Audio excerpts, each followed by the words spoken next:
فرمایا ان الذین آمنوا وعملوا الصالحات، بے شک جنہوں جو ایمان لائے اور اچھے اعمال کی، ان قریب اللہ تعالیٰ ان کے دلوں سے ان کے لیے محبت بنا دے گا، یعنی ان کی محبت لوگوں کے دلوں میں رکھ دے گا۔ تو جو نیک لوگ ہیں، اللہ کے ولی ہیں، حدیث پاک میں بھی آتا ہے جب اللہ ان سے پیار کرتا ہے تو اللہ تعالیٰ ان کی محبت لوگوں کے دلوں کے اندر ڈال دیتا ہے۔ خود بھی محبت کرتا ہے، جبریل کوئی بلاتا ہے تم اس سے محبت کرو، آسمان والے محبت کرتے ہیں، پھر زمین والے بھی اس سے پیار کرتے ہیں۔ تو ہم نے اولیاء اللہ کی زندگی دیکھی تو ان کے اندر آپ دیکھیں کہ لوگ ان سے بڑا ہی انس رکھتے ہیں اور پیار کرتے ہیں۔ جب یہ دنیا سے چلے جاتے ہیں تو آپ ان کے مزارات دیکھیے کہ ان کے مزارات پر لوگ ان کو جانتے نہیں ہوتے۔ دیکھیں آج ہم بھی دنیا کے اندر بستے ہیں، ہمارے عزیز بھی دنیا سے چلے جاتے ہیں تو لوگ کتنا ان کی قبروں پر جاتے ہیں، کتنا ان کی قبروں پر جا کے ساتھ ہے۔ کوئی اپنے ماں باپ کی قبر پر کوئی ایسا ہوتا ہے تو ہفتے کے بعد چلا جاتا ہے، کوئی ہوتا ہے جس کو زیادہ محبت ہو روزانہ جائے گا، کوئی مہینے بعد جائے گا، کوئی 2 مہینے 4 مہینے، کوئی ایسا ہوتا 7 بعد ہی جاتا ہے۔ لیکن یہ اللہ کے ولی ان کو صدیاں ہو گئی دنیا سے چلے ہوئے، لیکن کوئی ان سے کوئی نسبی رشتہ نہیں رکھتا، نہ ان سے کوئی خونی رشتہ ہے، نہ کوئی ان سے کوئی ذاتی ان سے مفاد ہے کہ کوئی مالی رشتہ ہے، لیکن اللہ نے ایسی محبت لوگوں کے دلوں میں ان کی رکھ دی ہے کہ ان کے مزاروں پر چلے جائیں تو مزاروں پر ہر وقت رش رہتا ہے۔ ابھی دوست پاک کے مزار پر حالی کے اندر حاضری ہوئی، اللہ پاک نے ساتھ نصیب فرمائی، اللہ پاک آپ کو بھی بغداد جانا نصیب فرمائے۔ دیکھیں جب ہم یہ کہتے ہیں دیار غوث کیا دیکھا مدینے کی گلی دیکھی، تو حقیقت ہے یہ واقعہ کہ جب ہم بغداد شریف جاتے ہیں تو ایسا محسوس ہوتا ہے جیسے ہم مدینے آئے ہیں، اور ویسے بھی وہاں پر اولیاء اللہ کا ایک فیضان ہے، اس لیے کہ ولیوں کے سردار محبوب سبحانی قندیل نورانی شہزاد لامکانی سیدنا شیخ عبد القادر جیلانی، جنہوں نے کہا ہے قدمی ہادھی علی رکبت کل ولی، میرا یہ قدم ہر ولی کی گردن پر ہے، یعنی ہر ولی آپ کے جو ہے وہ زیر اثر ہے، اور آپ سارے ولیوں کے سردار ہیں غوث پاک۔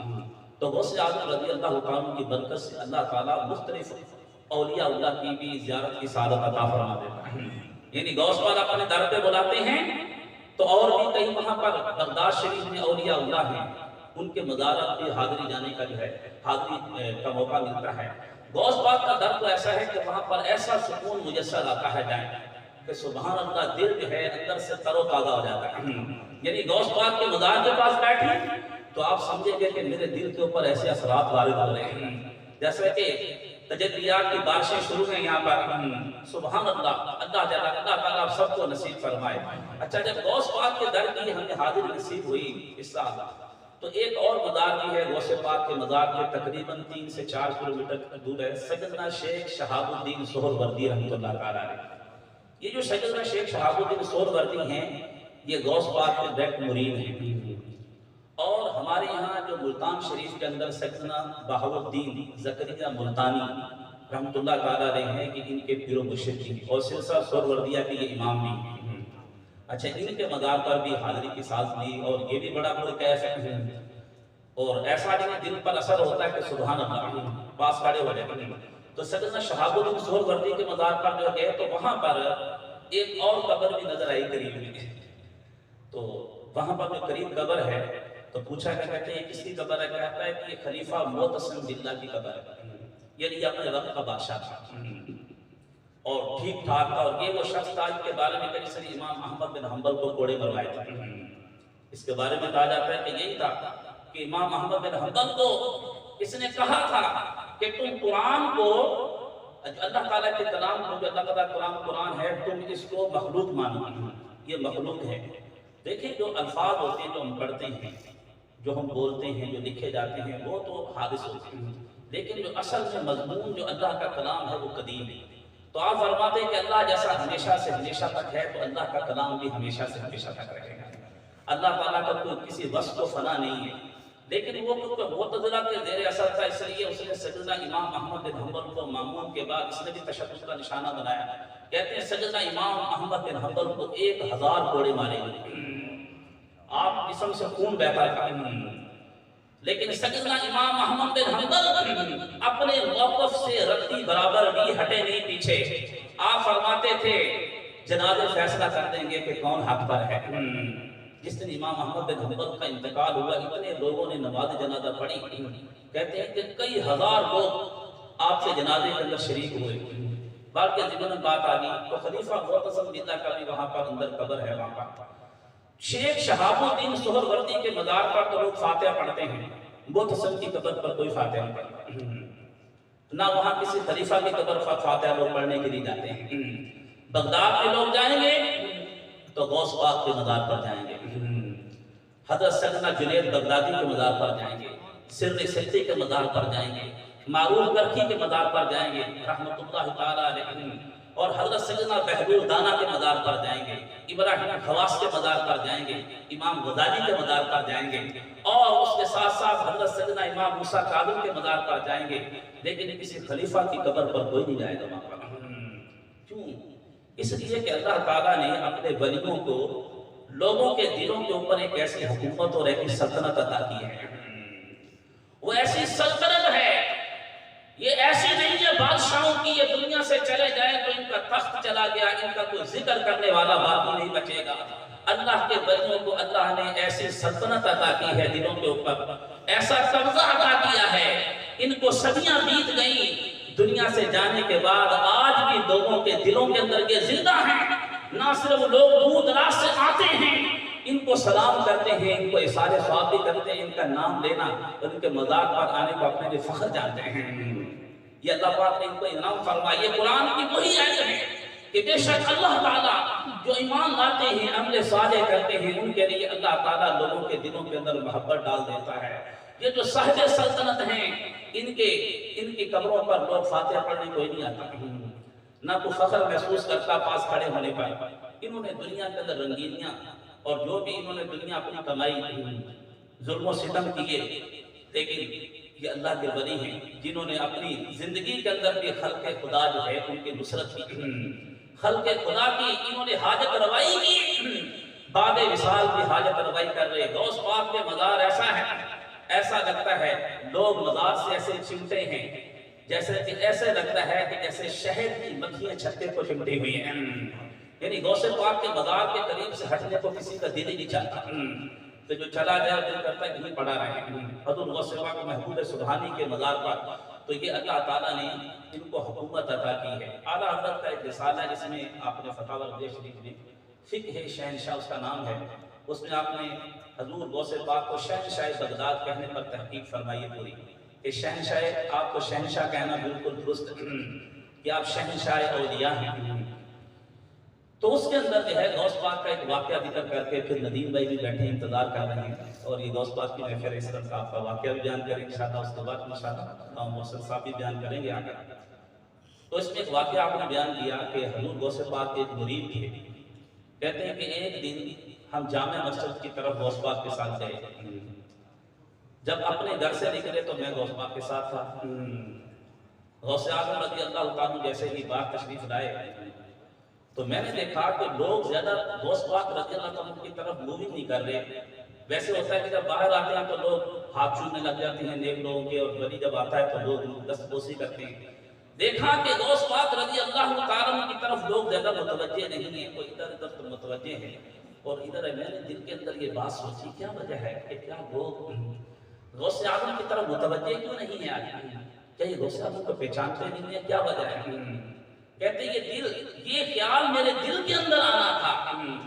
اور حضور غوث اعظم تو روشن ضمیر ہیں، دلوں کے حالات جانتے ہیں. آپ میرے دل پر مطلع ہوئے جو خیال آ رہا تھا، آپ نے نظر اٹھائی تو یکدم لوگ غوث اعظم کی طرف بھاگنا شروع ہو گئے اور جھوک در جھوک آ کر آپ کی دست بوسی کرنے لگے.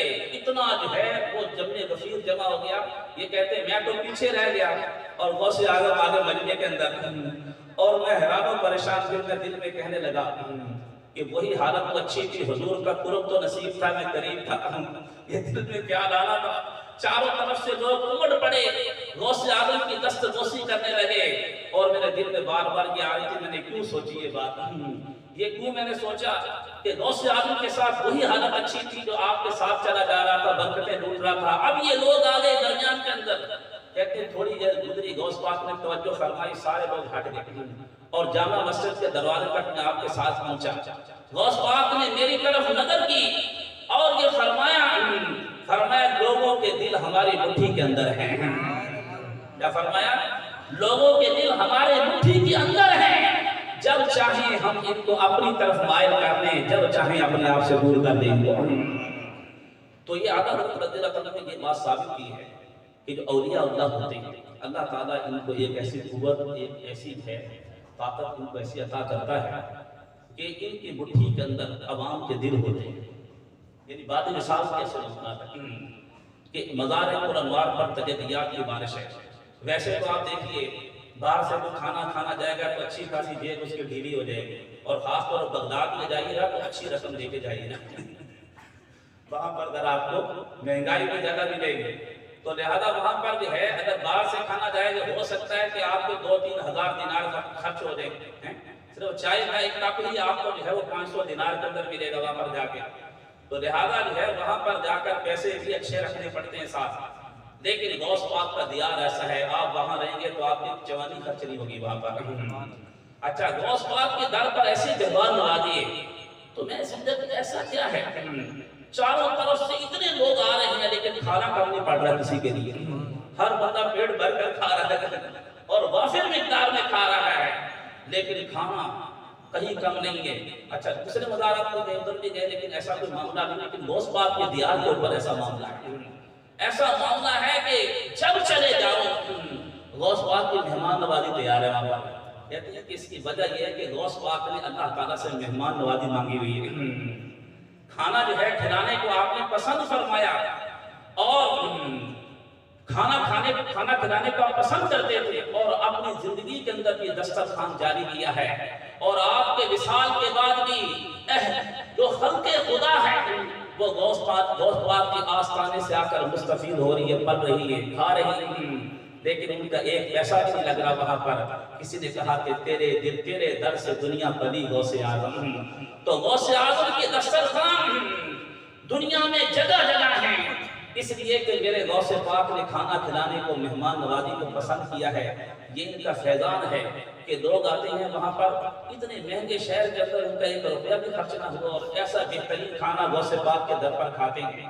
تو یہ اہل اللہ کے آپ آستانے دیکھیں گے، جہاں پر بھی دیکھیں تو آپ کو یہ چیزیں بہت نظر آئیں گی۔ داتا صاحب بھی چلے جائیں وہاں بھی آپ دیکھیں گے کہ غریب لوگ آتے ہیں اور یہ ان کی مہمان نوازی کرتے ہیں، تو اللہ تعالیٰ نے ان غریبوں کو دنیا کے اندر بھی اور ان کو دنیا کے اندر حاجت روا بنایا، اور قیامت کے دن بھی انشاءاللہ جو ان سے تعلق رکھنے والا ہے، ان سے نسبت رکھنے والا ہے، رب نے فرمایا ہے یوم ندعو کل اناس بامامہم، ہر بندے کو اس دن اس کے امام کے ساتھ اٹھائیں گے۔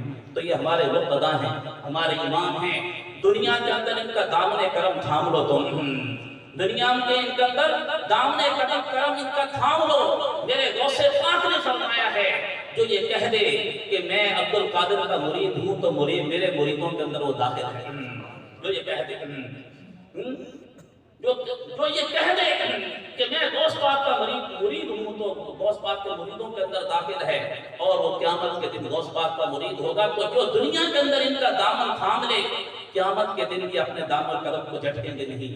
یہ تو چوروں کو بھی نواز دیتے ہیں۔ حکیم الامت مفتی احمد یار نبی صاحب کہتے ہیں ایک دفعہ غوث پاک تشریف لے گئے جنگل کی طرف، اور آپ کے جسم مبارک پر بڑی قیمتی چادر تھی، غوث پاک قیمتی لباس پہنتے تھے، بڑا ایسا نہیں ہے نا۔ یہ یاد رکھیے کہ اہل اللہ کا جو انداز ہوتا ہے، کئی تو ایسے ہوتے ہیں وہ فقیری ٹائپ کے ہوتے ہیں کہ بڑی سادگی پسند ہے، لیکن غوث پاک رضی اللہ تعالیٰ میں جو ہے وہ اچھا اور قیمتی لباس بھی پہنتے تھے، اور چادر بھی آپ کی بڑی قیمتی تھی۔ ایک دن آپ گئے تو پیچھے پیچھے چور ہو لیا، اور چور جو ہے اس نے کہا کہ کہیں پر جو ہے جہاں داؤ لگے نا تو چادر کھینچ کے اچک کر بھاگ جانا۔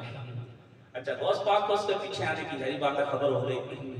غوث پاک جب وہ چلا تھا تو آپ اس کے دل کے حالات سے خبردار تھے اور اس کا انتظار کر رہے تھے کب یہ کب پکڑے گا، ہاتھ ڈالے۔ تو ایک جگہ پر جو ہے اس نے موقع جو ہے وہ پا لیا، اور اس نے دیکھا ادھر ادھر، اور غوث پاک کو اکیلا پا کر جو ہے نا پیچھے سے اس نے چادر کو ہاتھ ڈالا ایسے کر کے۔ غوث پاک نے فرمایا یا اللہ اس نے عبد القادر کا دامن تھاما، اگرچہ چوری کا ارادہ ہے لیکن دامن تیرے عبد القادر کا ہے، یا اللہ اس چور کو بھی نواز دے آجا۔ تو عزیزان من غوث پاک نے جب اللہ تعالیٰ کی بارگاہ میں التجا کی کہ یا اللہ یہ عبد القادر کا دامن تھامنے والا ہے، تو غوث پاک کی نظر سے وہ چور کی توبہ کر کے ولایت کے درجے پر فائز ہو گیا